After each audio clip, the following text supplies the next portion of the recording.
Where did there you go. Thank you, Selena. I was looking for you and I lost you there. Okay, so let's get started. I'm pretty excited about today, and I want to kind of review a couple of things really quickly. First and foremost, the thing that oh, my buddy Matt's on. By the way, guys, this is my buddy Matt Hop. I didn't see him there till just now. Matt's with Success Lending, and he's where are you, in Indiana? Is that where you said? I'm in Chicago. Chicago, that's right, Yeah. Chicago. I'm sorry, where did I get Indiana from? I'm jealous hearing about Maui because right now it's probably like 30 degrees outside. Yeah, well, I was your boss Glenn Stearns was here too, so yeah. Ah, nice. Yeah. All right. So when we did the last call, the thing that I said that I got a few text messages about was that when we did that last call, it was January 20th. And I said, hey, today's January 20th. You made yourself some promises. And I'm not talking about resolutions, and I'm not talking about goals. I'm just talking about you made yourself some promises that things were probably going to be a little different, that you wouldn't keep doing the things that weren't getting you what you wanted, and you would start doing the things you said you would be doing. Meaning, if you snap and yell every time one of your kids said something about their grades or something, you maybe said to yourself, okay, I'm going to be much better in 2023 about not snapping at my children, or I'm going to remember to say I love you to my wife every morning before I leave for work, or whatever you said you're going to do. And then you said there were going to be things you won't do anymore. I promise I'm not going to do this anymore. And what I said that apparently kind of got under some people's skin. Nobody was mad at me. They were emotional about the fact that, here we were on the 20th, and in fact, nothing had changed. You were just still what we call that in the personal development world, unconscious. You were still unconscious going through your daily activities, just doing things that you always said you wouldn't do anymore, and you're still doing them. And the things you said you do, you're still not doing those. So, and then we took that and we built on it. I want to stop right there and say, does anybody want to share about that? Like what you've noticed today, February 3rd, 2023, we are now 34 days into the year, right? So we're coming up on 10% of the year is gone. And we say, in 34 days, have you seen yourself do anything new? Like, is there anything that you are doing that you weren't doing in 2023 that you're proud of, or you stopped doing something in 2023 that you used to do in 2022 that you're proud of? Go ahead, Bernadette. I have started saying yes to a lot of things. Dinner with friends, lunch with friends, becoming more social, getting more back involved with my sphere, and instead of being a hermit and never leaving the house. So Bruce and I have been getting out more, and it's good for business. I mean, from the doggy park to a nice dinner, it's like you're always going to meet somebody. Yeah. So that's been nice. And can I just say, you're looking more and more beautiful every day. Thank you, sir. I appreciate you. You're welcome. Yeah, so that's a good one. Who else wants to? And you don't get credit for the compliment, Bruce. I complimented her, not you. So who else has something that they would be willing to share? If I can't see your hand, just go ahead and unmute and talk. Hi, it's Betty. Hi, Betty. Love to hear what you're doing differently or not doing. So I started Bold, and I'm making 100 contacts a week, and it's Nice. freaking hard. But after the first week, of course, it gets harder. And so I've been door knocking, and I've been visiting my clients in different communities where I've sold multiple homes.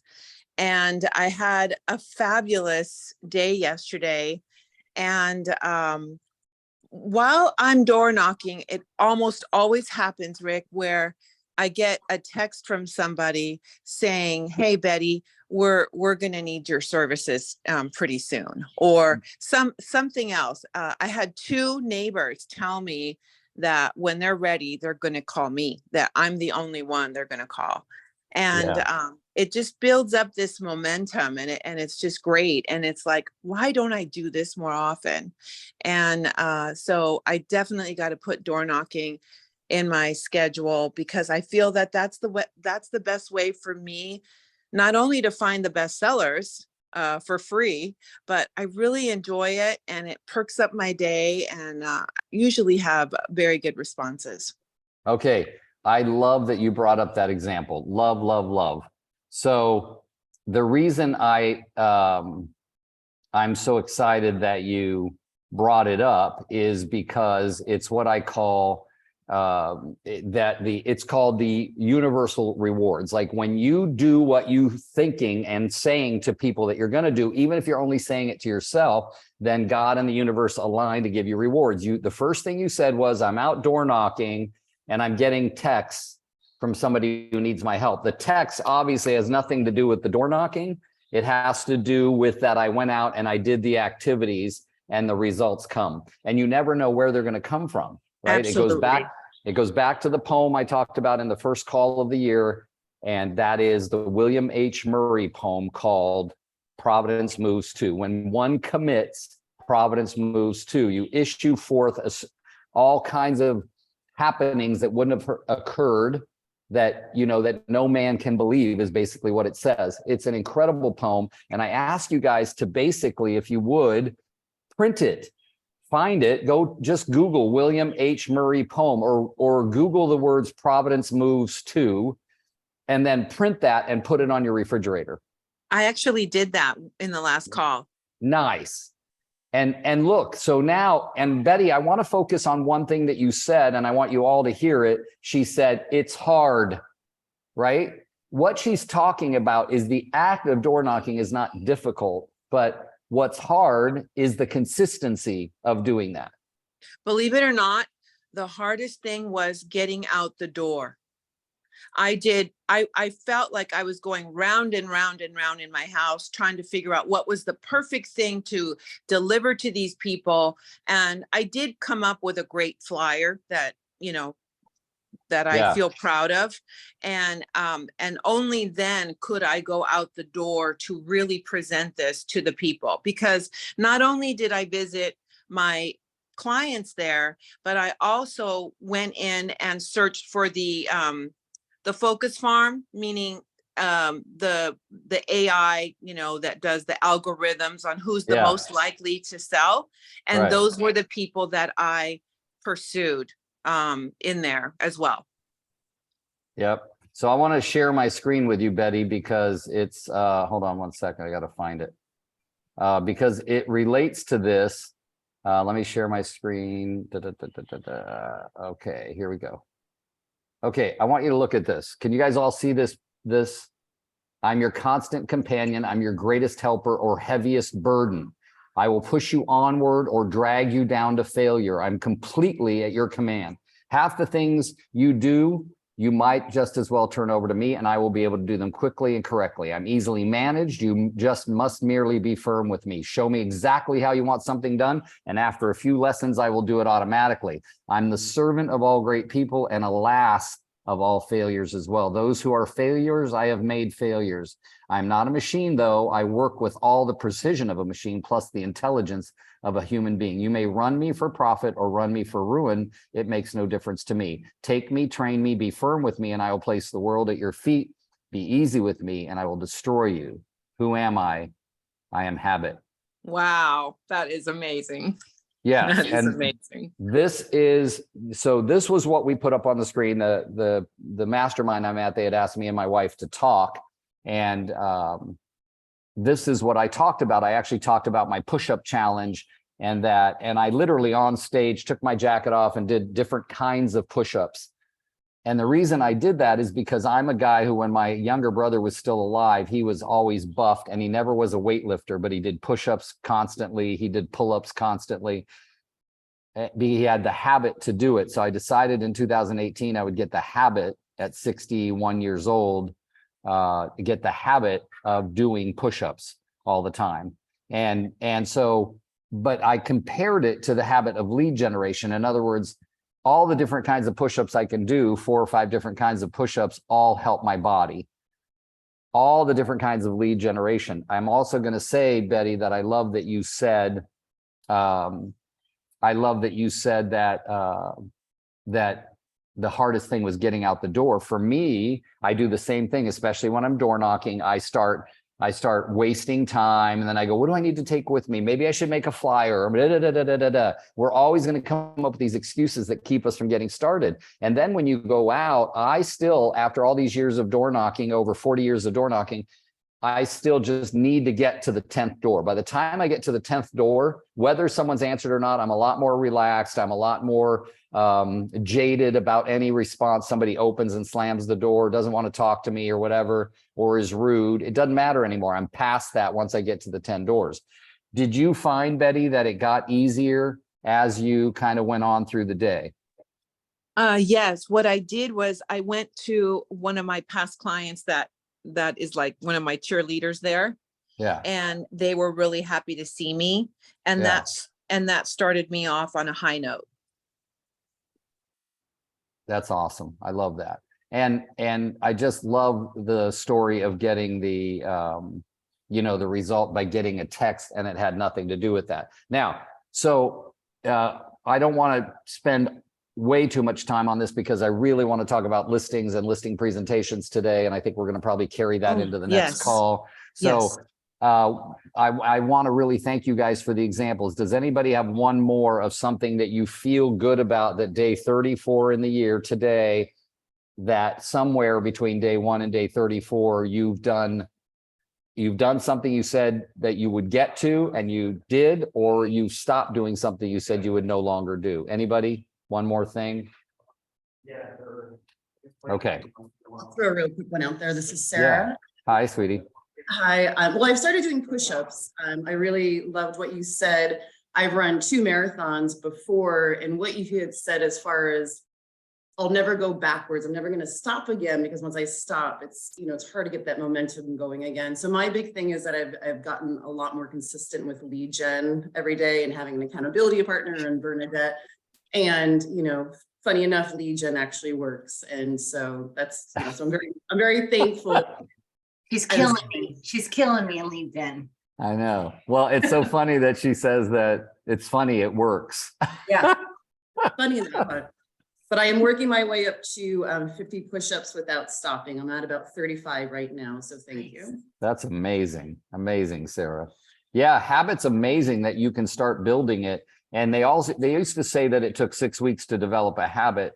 Gary Keller said that he thinks it takes more like 61 days to develop a habit. I don't know why they came up with that number or how, but it is something that has to get ingrained in you. And that's why that poem or that saying is so powerful.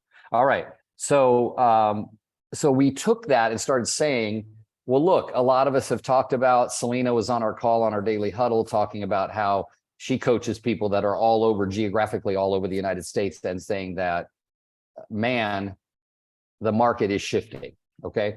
And I talked to somebody yesterday that said, set number of sales are down in the United States 45%. I don't believe that the number is that big, and I don't have it in front of me. Keeping Current matters.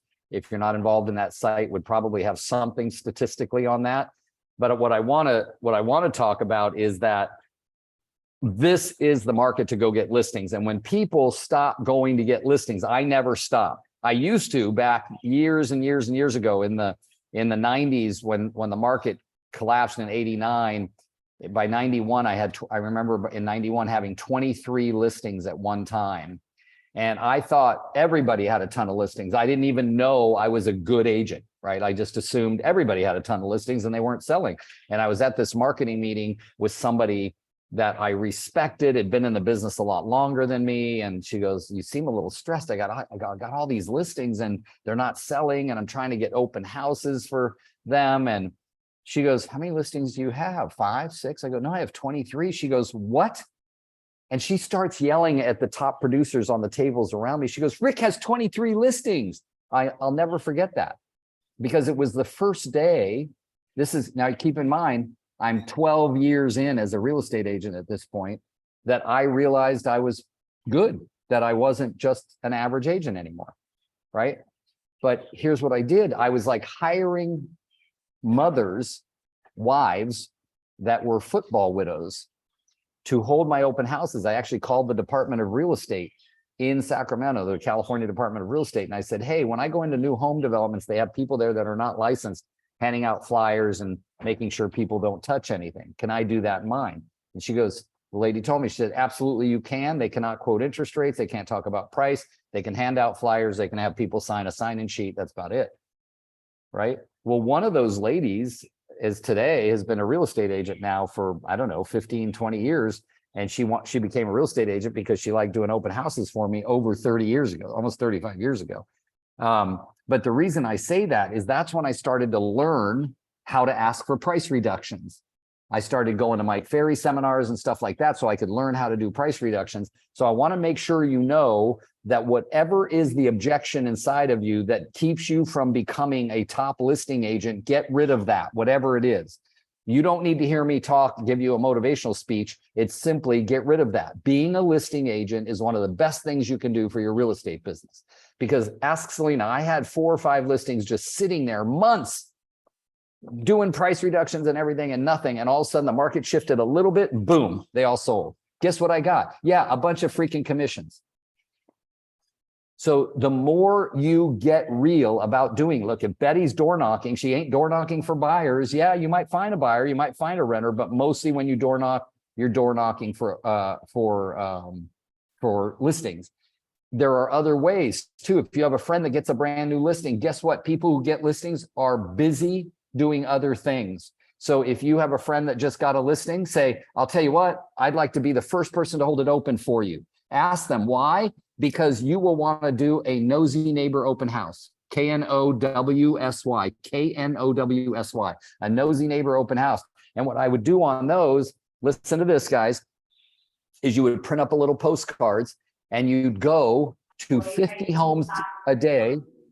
You'd go to 50 homes a day for the 5 days or 6 days before your open house. And you pass these out and you say to these people, hey, we're having an open house at this house on Saturday from 1 to 4. But we're doing a special one for you, the neighbors, from 11 to noon. Just 11 to noon. We're not going to put up signs. You just got to bring this invite with you and I'll let you in. Right? That's called a nosy neighbor only. Guess what kind of people come to those owners of homes? So you could say that would become my way of getting listings. Now, I had told this to a lady at RE/MAX, Selena, I told this to Brooke Signs back in 2015 or 16, and she blew it up, right? She made all these beautiful postcards and she did special signs for nosy neighbor open houses. And she literally could count, like she would call me, my biggest success story of sharing an idea with somebody. And she would count how many listings they were getting as a result of this nosy neighbor program. And all it was you didn't put up signs, right? You just went, held the home open. People that had your little card came to you and you let them in the house. And guess what they were thinking? Oh my God, do you do this for all your listings? I think I'm going to want to list with you because you're doing this. Not the fact that you did it, but the fact that you're doing it for a listing means that you would do it for their listing. Now, 11 to 12, all these different people come through from the neighborhood. Maybe you get 10, 20, 30, maybe you get 5. It's still 5 sellers, right? Now at noon, you lock up. You lock up the house because you have an open house from 1 to 4. You go get yourself a bite to eat. You come back, you set up your signs, and you're ready for your 1 to 4 open house. Yes, does it take a whole day? But is a whole day worth 1 or 2 listing leads, maybe 2 or 3 buyer leads? Yes. We are doing open houses. Most people do open houses screaming through the office at 12:30 going, does anybody have any signs I can borrow? And you're running out there and it doesn't become an event. It becomes an accident. All right. So if you start taking the job of being a great listing agent seriously, from everything from doing nosy neighbor open house, you say, where do I start to get listings? There's all kinds, door knocking, FSBOs, expireds, or I shared this idea with a friend of mine day before yesterday. You pick up your phone and you go through the contact starting with A's. And every time you see somebody you know that you haven't talked to in a while that you know owns a house, pick them to call. All right. So I just talked to that brand I was sharing with you about. I was sharing with my team about a brand new agent whose license number hasn't come in yet, so he can't join yet into real estate. He said, I just want to do an open house where I can watch somebody else do an open house. And I said, well, gosh, there's just none going on. Everything's selling right now. And I meant it. He goes, well, that seems weird. And I said, no, it's what's going on. He goes, well, that's not what I'm reading. I said, you're now a real estate agent. Stop reading and start paying attention. Stop watching the news.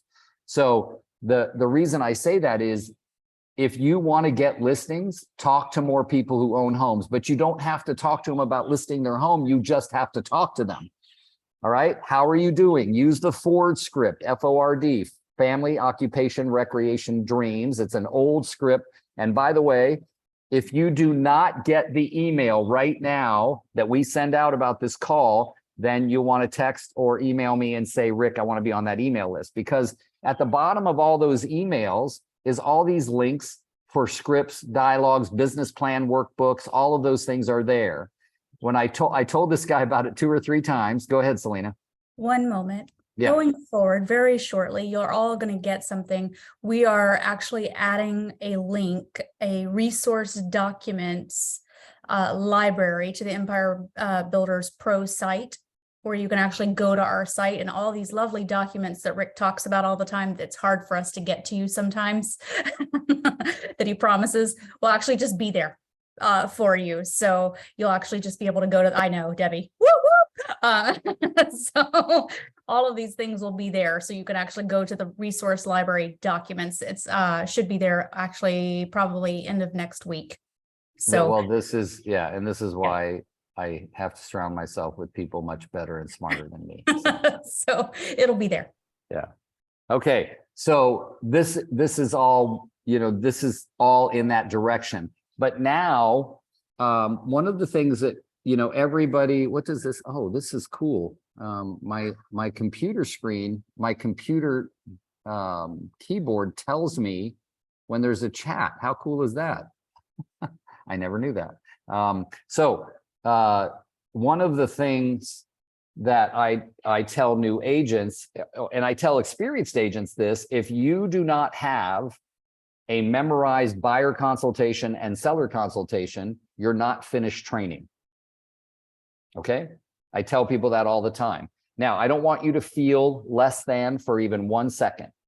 You all probably have a few things to say, right? You probably have all guessed at some things to say, but you have to have a buyer consultation in your head. Like, you have to be able to say, like, for instance, I know when I'm talking to a new buyer, not that I talk to many new buyers anymore. That's why we have an amazing buyer team.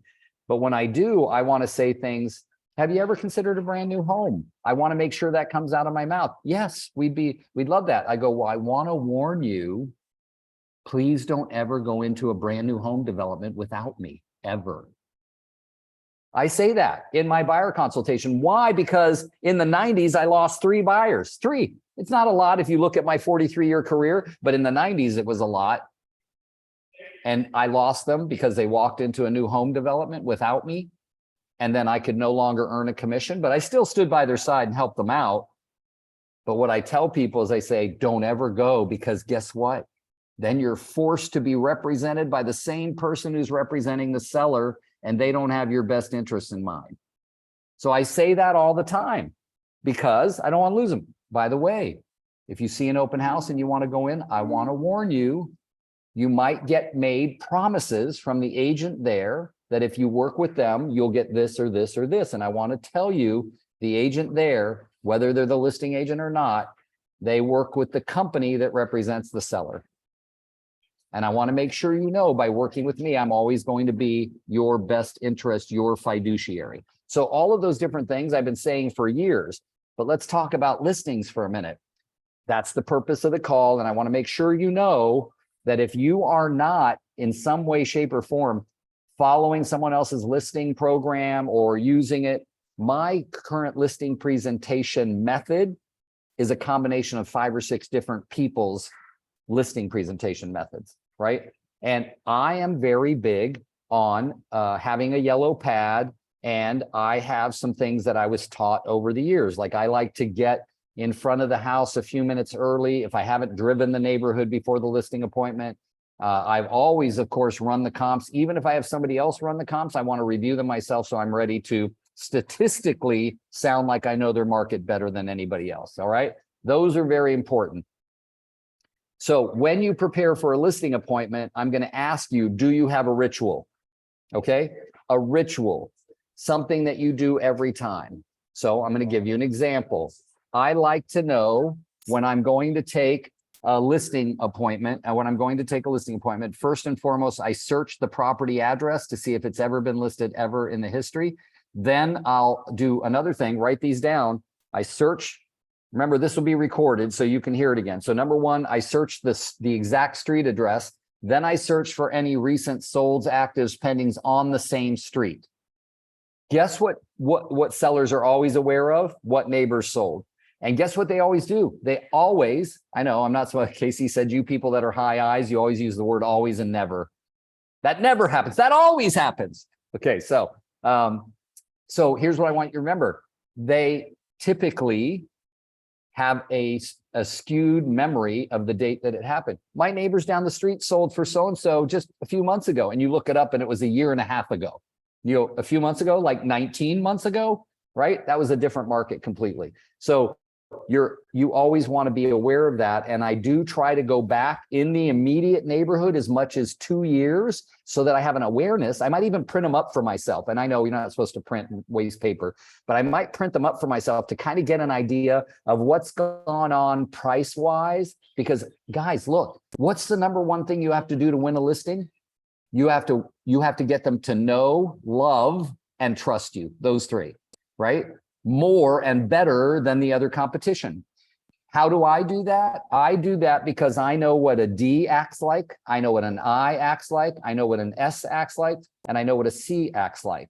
And my presentation is such that I can hit all four of those behavioral styles in a way that they'll hear what I'm saying. If I pick up that and the reason I'm using the word wife in this case is on purpose, because in my career, I've had more high D wives that I presented to than I've had high D husbands that I presented to. And when I presented to gay couples, I can almost always pick out which one is the D, right? So I'm good at that now. I'm good at that because I can watch body language. I can hear the tone of their voice. I can hear the speed at which they talk. All of that makes a difference in what behavioral style they are. And I'm not going to do a ton on that today because we can do that on another call. But you have to start being able to pick out. Way back before behavioral styles were popular, in the Tommy Hopkins days in the 80s, when I first got my license, he used to say, mimic and match your client. If they cross their arms and sit back, you cross your arms and sit back. If they lean in, you lean in. If they talk like this, you talk like that. That was the beginning of understanding that you can mimic and match at a much higher level if you understand behavioral styles. So if I'm talking to a high D, what do I want to do? I want to speak loud, fast, direct, and confidently. All right? Because D's will ask questions like this. How long is this all going to take? Right? But an S is going to be something like, so what's going to kind of happen from like today till the time we actually sell the house? And do you notice what happened on my face? It's a concern. It's a longer drawn out question. There's emotion in there because S's don't like change. And what's the biggest change in the world? Selling your damn house and moving out. So I'm going to tell you, is there something going on in the chat that I need to worry about, Selena, or do you have it? I have it. Bruce is being sarcastic. Shockingly. Bernadette, would you please get up and walk into the other room and smack him against the head, please? Thank you. Yes, sir. Okay. All right. So, but here's what I want to say. All of this stuff is in my mind when I'm preparing for the listing appointment. So I want to make sure that because guess what? The C's, they're going to want to know the numbers. D's want to know the numbers, but they want them wrapped up into a synopsis for them. Do you get it? They still want to know. The I's, they just want a pretty presentation and they want to know you like them, right? So there's a little bit of everything going on in the presentation, but it's very important that you're prepared. And here's how we do it. So I've got all these numbers. I also like to run the numbers of active over pending. I always want to know the ratio of active over pending. Why? Because if you looked at the market in most of 2020, the end part at least, and 2021, there was almost always, if you put the active number on top, so I'm going to use the city of Fremont, California, where I'm from for a minute. the majority of time during late 2020 and most of 2021, there'd be like 30 active single family homes in a city of 230,000 population, 30. But there'd be like 95 pending. So it was a 1-to-3 ratio. Okay, when that happens, you know it's a huge seller's market, right? Okay, some people like to reverse it. They like to put the pending over the active. So it's a 3-to-1. It's up to you. Whatever you are good at explaining, that's fine. But recently, as you know, as recently as June, July, August, even September, even October, if I looked at Fremont, there were 130 homes for sale and 59 pending. Talk about a complete reversal of the marketplace, right? So what does that tell me? It's a buyer's market when there's 2 times as many properties on the market as there are under contract. These are things that you will have to learn to extrapolate for your immediate little market. Start paying attention, right? When people tell me, what, I'm in a town of 250,000 in the Midwest and we have 1,000 homes for sale. Well, that's more of a norm for you, but those are 1,000 homes at 200,000 instead of 200 homes at $1 million each. Do you get what I'm saying? It's a different market. It's a different place. Know your market, know your territory. How do you do that? Study the freaking MLS. But here's the thing. The MLS does not memorialize. Remember this. I'm telling you this. I've taught so many agents this, and I forget it myself sometimes. The MLS does not memorialize active and pending information. You can't go back right now to last year and say on February 3rd of 2022, how many actives and pendings were. You can't find that information. That's why you have to track it. So pick your 3 favorite areas that you work. Every Monday morning, track how many actives and pendings there are. Use it as a way to sound like the most intelligent, knowing realtor in your area. All right. And if you're new, if you're Kara and you're new, or if you're whoever else on here is new, you have to fake the confidence. That is the most important thing, is get enough numbers so that you can fake the confidence. Now, Andy, can I call on you for a second? Because you were nodding profusely on that. You've been in real estate a while and you're in a very high-end area. Tell me why you were nodding, because I'm sure you've had some. I was nodding from personal experience. I've been in real estate for 7 years, but obviously I'm no spring chicken, and I had a career in the media business for 30 years prior to that. And I came into a small luxury boutique here in Manhattan Beach with 2 very successful brothers. I've been in the business since my godparents started the company in the mid 80s, and I had no mentoring, I had no coaching, I had no education. And, you know, I was thrown to the wolves, but going to open houses, and I had to do just that, which was to, you know, I didn't fake confidence in the sense that I had confidence coming from the corporate world and I could, you know, speak to speak, but in terms of the knowledge of the real estate market, I had to fake the confidence. That's awesome. I love hearing that because, you know, I think I've known you now for at least 5 years, right? So I've known you since you were really early in the business. Andy just actually happened to sit in a class I did down at the board down there. And I mentioned that I do these Free Friday coaching calls, and he's been on them ever since. But I believe you remember that. Oh yeah, dude. One thing I do have is a memory. It hasn't gone yet. So, but that speaks volumes, because it's just like, of course, when you've done it thousands of times, you're going to have more confidence, but you can still win. And if you remember one thing, most of the time, the people you're talking to have no idea how new you are or that you don't have confidence. That's all in your own brain, right? Casey said something on stage the other day. She asked everybody to write down all of the things that keep them from being as amazing as they say they want to be. And she asked everybody to yell out names, to yell out the words, say lack of confidence, fear of this, and everybody yelled out a bunch of different things. And she said, all of those things are about you. If you're going to present to someone, you have to make it about them. So all of those things you made about you don't even matter. Your fear, your lack of confidence, none of that matters, because you're making that about you. Now you can make it about them. What do they need to know? What value do they need to get from me? What is the value they need to get from you? They need to know, love, and trust that you are going to get them the most amount of money in the least amount of time for their home. Those are the 2 most important things. Most amount of money in the least amount of time. Now, if every agent is going to do those two things, now how do you set yourself apart? With a level of service. And how can I bring that level of service? I can't if I'm not willing to say these words. You know what I like to say, Mr. and Mrs. Seller, is I can't be the answer to your prayers until I know what you're praying for.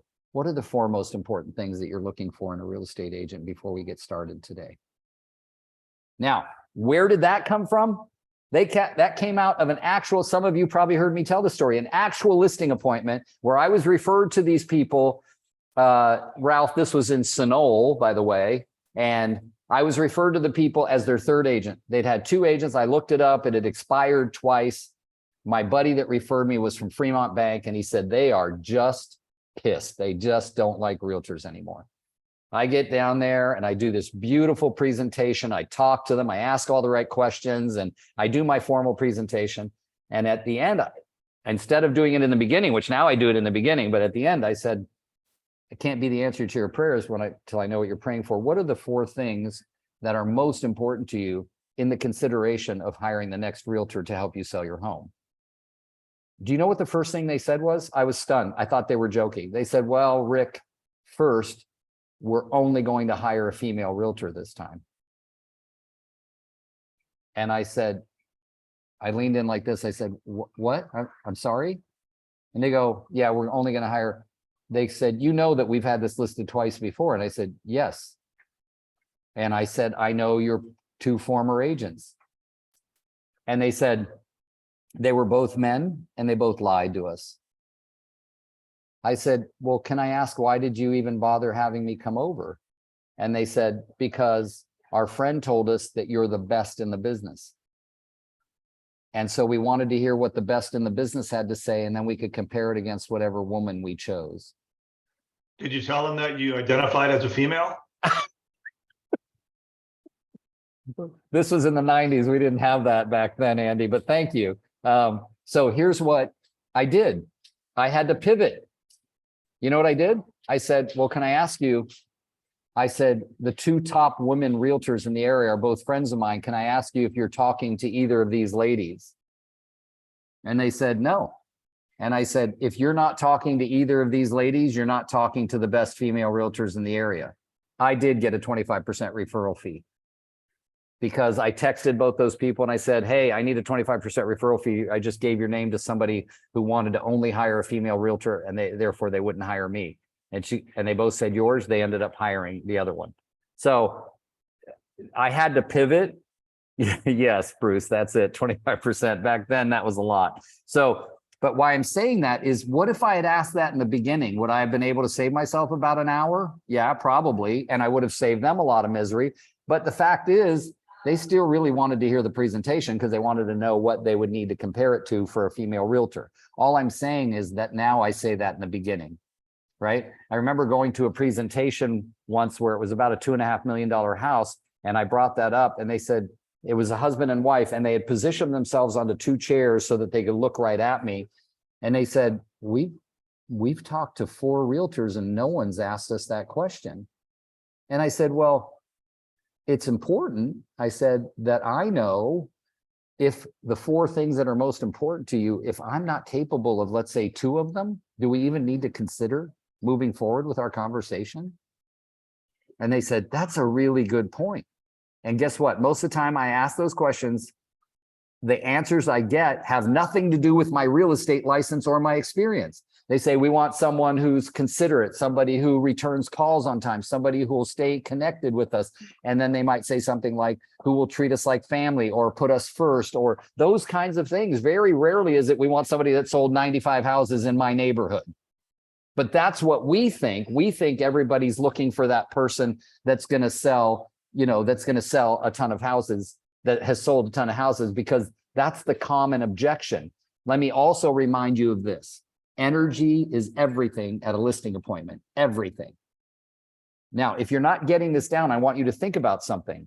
If you're going to a listing appointment, you would not be human if in your mind you weren't thinking about, what are they going to ask me that I can't answer? Or what are they going to tell me that I can't give or I can't supply?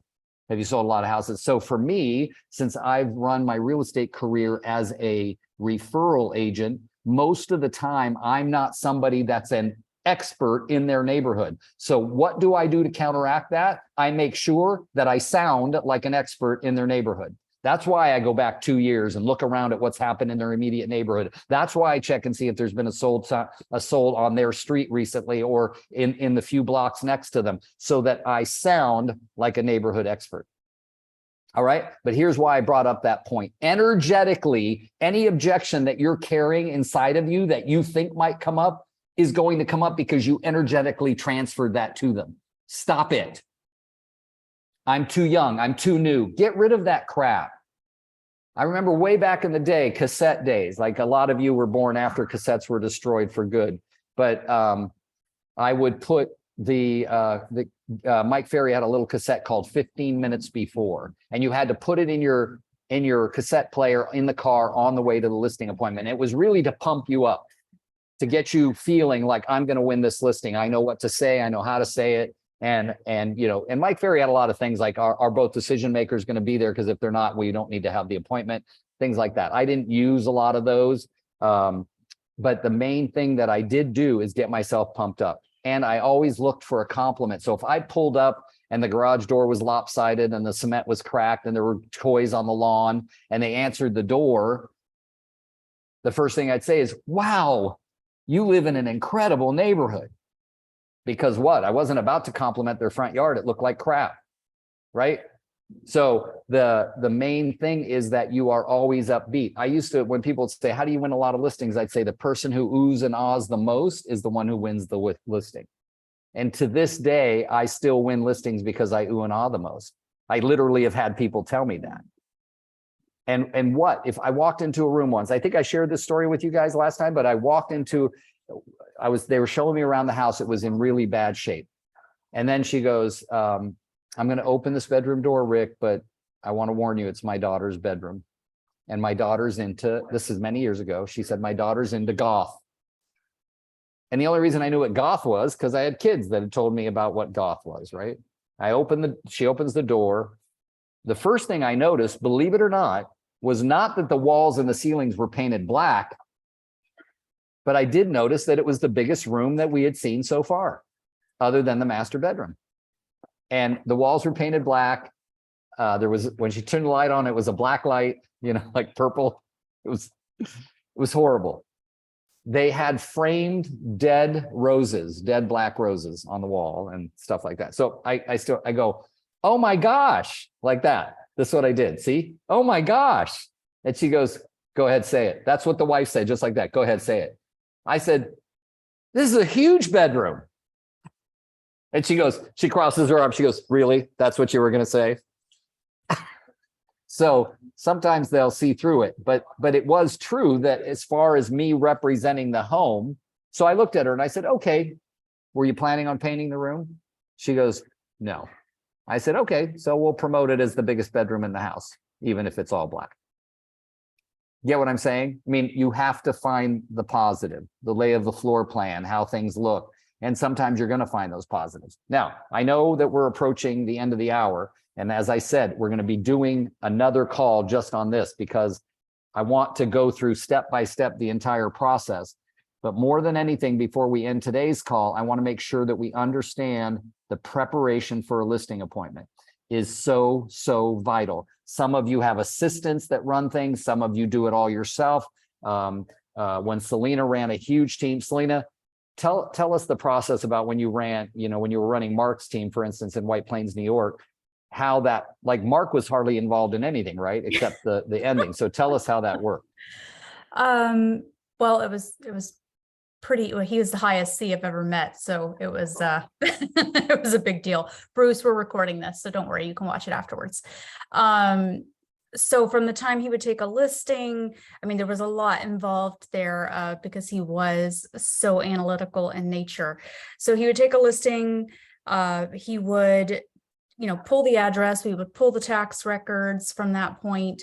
He would then decide comps, right? So he would pull the comps, then we would do a cloud CMA based on that. So if you most of you have access to that through your MLS, then we would also do, wow, there was so much involved in this. So Yeah. anybody do a residential assessment ratio? Anybody ever do that at where you are? No. What is that? The over under. Ah. So basically we would pull whether or not that property value was over or under for all of the property values around where it was located in and around that area. So, I mean, this was how detailed it was. We would pull all of the properties in and around the area that were roughly around the same square footage. So it was kind of like comps on steroids. I mean, a lot of detail on whether or not it was accurately priced. So we would pull all of that data as well. There was just a lot of data pulled into ours. So it was the idea of going into every listing presentation was we made sure we were prepared for someone who was a D, an I, an S, and a C, right? So because a lot of times you didn't know when you showed up who that person was. So we were prepared for all four, knowing that we may or may not need to present the entire thing. Right. So we would go into it knowing that if it was a D, we had it prepared for bullet points. If it was an I, it was pretty enough to present to someone who was an I and liked it that way. If it was an S, we had enough stuff to keep them feeling that we were going to take pretty good care of them. And if it was a C, we had enough data to provide all documentation on what we thought the house was worth. So that was kind of how we prepared beforehand. There was just a lot of information, and it was all prepared in advance. And like I said, from as much information as possible on the value of what that home was. And for those of you who, does anybody here do a two-step process, going to the house first and then going back a second time? Anybody do? Yeah. Okay. So we did switch to that, where it was going the first time and seeing the home for a quick 30-minute session and really getting to see the actual interior, if they did any updates, things like that, then going back the second time and presenting the value. So just getting a really good idea if they had done any improvements and things like that. That way we felt like we really did have a better idea of what to present as far as the actual value of the home. So it was a lot of time spent there, but we did feel like we were giving them the best information by the time we went in and presented the value. Okay, I'm so glad you answered that way. Guys, why did I have her answer that way? That does not apply to the majority of us on this call. She was running a $150 million team, doing tons and tons and tons and tons of listings. They had as many as what, 30, 40, 50 listings at a time sometimes, right? Yeah. But here's what I want to remind you. We are all chief cook and bottle washer of our businesses. Remember the saying, if you don't have a maid, you are one.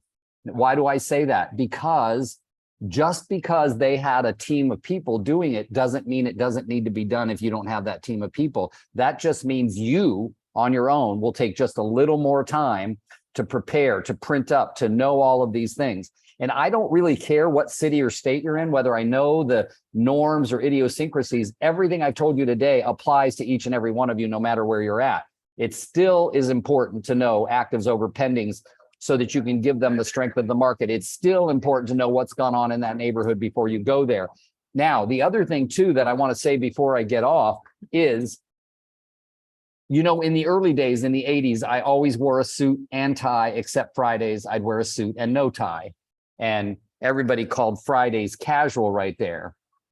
But I think that as I continued on, then when I got into the 2000s, I still wore ties. And when I got past 2009, 10, I stopped wearing ties, but I was still wearing suits.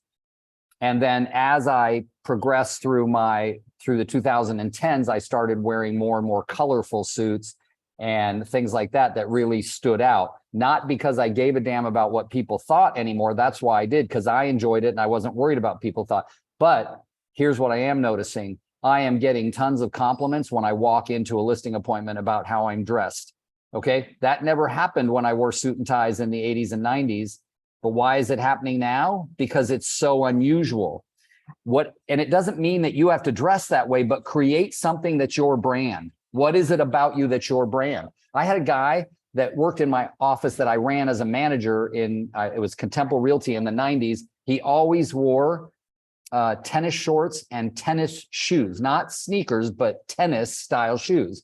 And white socks, always had his hair perfectly, polo shirt almost all the time. But guess what? Most of the people he sold houses to played tennis or golf all the time. And Sounds he like played tennis or golf. Is it What's that? Gygax? No? No, this guy was named Tom Knoth, Knoth. And he was everything he did was around tennis and golf, but that was the style. Do you remember there was a girl named Ronnie? Her husband owned a gym. So she always had extravagant hair, tight clothes. She drove unusual cars. And a lot of us would go, who would hire her? But she did a ton of business because we're all going to attract based on our brand. Okay. So I always wanted to build a brand which would allow me to attract more and more people and not attract some people, but everyone. I wanted everybody to hire me. Okay. So I want you guys to think about, what am I setting up as my brand? It doesn't have to be clothing, but it's going to be something that's all yours. Maybe it's your level of service. Maybe it's how you do things. But why I don't like to rush through the listing part and I do it on 2 or 3 calls is because there's an entire mindset around it. There's so much preparation around it that you really, really want to start playing. So I'm going to give you all an assignment and I have no way of knowing if you're going to do it or not. But I want you to either find an actual home that you're going to pretend you're going on that listing appointment and do the research, but really start to pay attention and start tracking your market. Track your market, actives versus pending. This is the perfect time to do it because we're seeing a shift nationwide in how things are looking. And when you start to see that shift, and even if it's back to lower inventory and more buyers, and buyers are being more confident because interest rates have dropped little bits at a time steadily, that's it. So one of the things I want to do too, really quickly before I get off the phone, is I know that on these calls, we don't sell anything. And I've told everybody these calls, there's no selling and no recruiting, but I do want to say that Matt Hop, do I pronounce it Hoppy or Hop, Matt? I lost you again. You're on mute. There you go. There we go. It's Hoppy. Okay, it's Hoppy. Good. So Yeah. if any of you guys need just a resource, Matt and the company he works for are licensed in many states, I think 38 or 40 states. But if you need anything, I'm going to put his information in the email that goes out.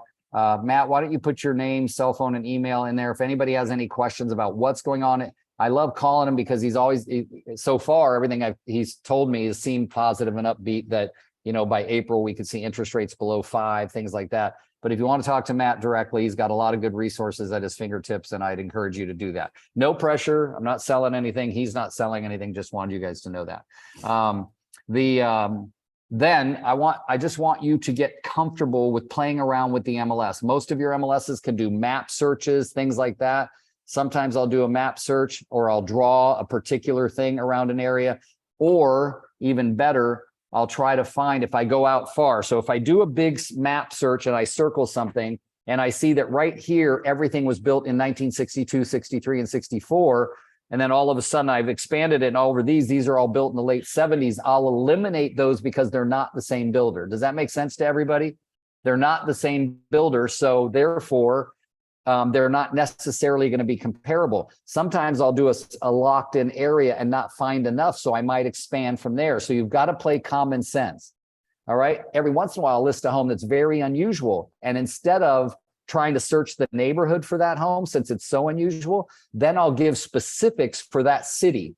I'll say in the city of Union City, how many homes are there? There was at least 5 bedrooms, at least 3 baths, at least this amount of square footage that has gone active, pending, or sold in the last 3 months, or something like that.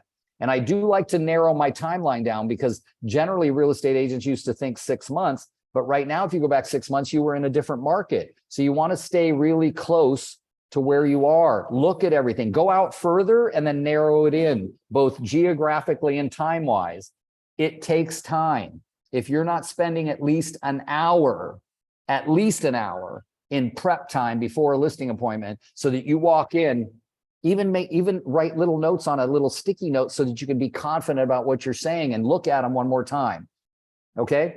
Now we're going to talk a lot about what the stuff I take to a listing appointment before we go to our next, when we get on our next call. So please, if you have anybody you know that wants to hear more about becoming a great listing agent, these are the calls they need to be on. And Selena's still busy, like I said, setting up all those resources that you can have access to them all the time, even when we're not on call. So I want to take, let's see, how much time do I got? Ooh, it's 10 o'clock exactly. Real quick, before we jump, does anybody have a quick question? Because I know Selena's got to get on another Zoom here pretty quickly. I have a question, Rick. Yes, John Marie. When you're tracking your data on the MLS, how often are you tracking it? Is it weekly, monthly? When we used to do this a lot back in the 90s and even the early parts of 2000s, but we were doing it every Monday morning. So for instance, you might pick, let's say you pick Lafayette, Oakland, Danville, for instance, right? And every Monday morning on a graph, I'm going to track how many active single family homes, how many pending single family homes, those two things, right? And you're going to start to see when those dots converge, right? You're going to be able to draw lines.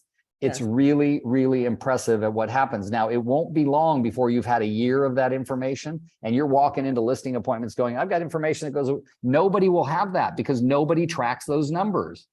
So if you start tracking active over pending every Monday morning, if you want, do it Sunday night before you go to bed, but track them on a graph, and then you can start to see what's gone on with those over a long period of time. Okay. Pick so 3 you or put- 4 areas that work for you.